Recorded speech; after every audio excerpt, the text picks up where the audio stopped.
My brother and I got assaulted also, and we were at a club, and I was trying to find a bass player to audition, and a bunch of frat dudes were coming in the doors. I'm going out the door, just trying to squeeze by or whatever, and they just kind of, mob mug me and followed us out to the car and started talking about the crap. 10 dudes surrounded my brother and I. I'm thinking, man, this is pretty unfair. You guys are sorry.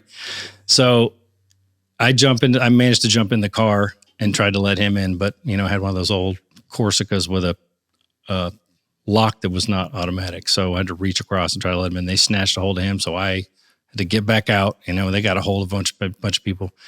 So we ended up kind of sign languaging one another and managed to get the other door open, and he made a break for it, jumped in the car, and they started smashing all the windows, kicking in the sides of the doors. Wow. It was just a bunch of... That's old Texas lynching behavior. It was ridiculous. White boys? Just a bunch of white frat Now, if you boys. had pulled out, if you were carrying, right? Like many people in Texas do, obviously, I think like almost exclusively, and you had shot one of them and killed them, what kind of law either protects you or prosecutes you for that?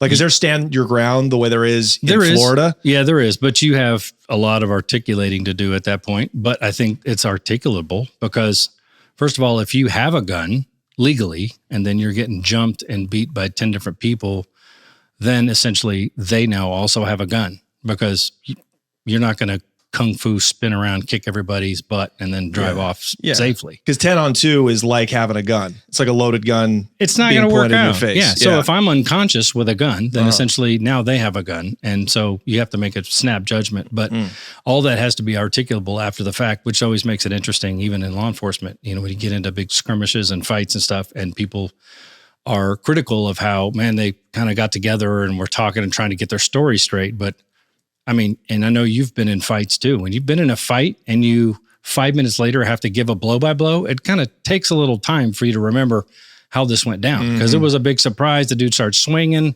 We went here, but you have to be very descriptive when you're writing a report or defending yourself in a court. So you would need some time to be sure you could articulate every move. And at what point you justified having to pull that thing? Because obviously you're not thinking a lot during that time. You're reacting, right? Yeah.